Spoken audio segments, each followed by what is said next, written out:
បងគ្មានពាក្យសន្យាធំដុំតែមានបេះដូងស្មោះត្រង់មួយនឹងការពារអូនគ្រប់ពេលវេលាមិនឲ្យអូនស្រក់ទឹកភ្នែកឡើយអូនក៏មិនប្រាថ្នាអ្វីច្រើនសូមត្រឹមមានបងនៅក្បែរមិនថាផ្លូវវែងឬខ្លីអូននឹងដើរជាមួយបងរហូតបើមានថ្ងៃភ្លៀងធ្លាក់ខ្លាំងយើងនឹងឈរជ្រកក្រោមឆ័ត្រតែមួយបើខ្យល់បក់បោកប៉ុណ្ណាតែយើងមិនលែងពីគ្នាឡើយសន្យាស្រឡាញ់គ្នារហូតដល់ថ្ងៃសក់ស្កើមិនថាពេលវេលាប្រែប្រួលចិត្តយើងនៅតែដែរសន្យាថារក្សាគ្នាគ្រប់រដូវនៃជីវិតញញឹមជាមួយគ្នារាល់ថ្ងៃរហូតដង្ហើមចុងក្រោយ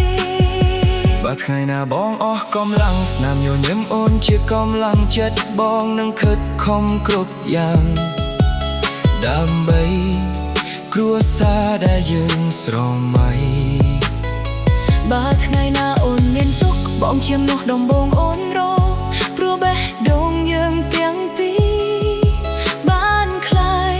ជាបេះដូងតែមួយបើថ្ងៃមួយយើងចាស់ទៅបងនៅតែចង់កាន់ដៃអូនបើមកមានស្នាមជ័យវិតជួយអូននៅតែឃើញបងសង្ហា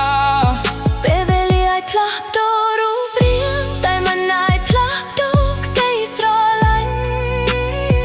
យើងនឹងមើលថែគ្នារហូតដល់ថ្ងៃចុងក្រោយសន្យាស្រឡាញ់គ្នារហូតដល់ថ្ងៃសក់ស្កើមិនថាឆ្នាំប៉ុន្មានក៏នងចិត្តយើងមិនប្រែប្រួលសន្យាកាន់ដៃគ្នាដើរឆ្លងគ្រប់រឿងរ៉ាវថ្ងៃនេះនិងថ្ងៃខាងមុខ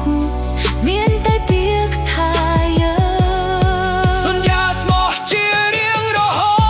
តមិនបោះបង់គ្នាឡើយ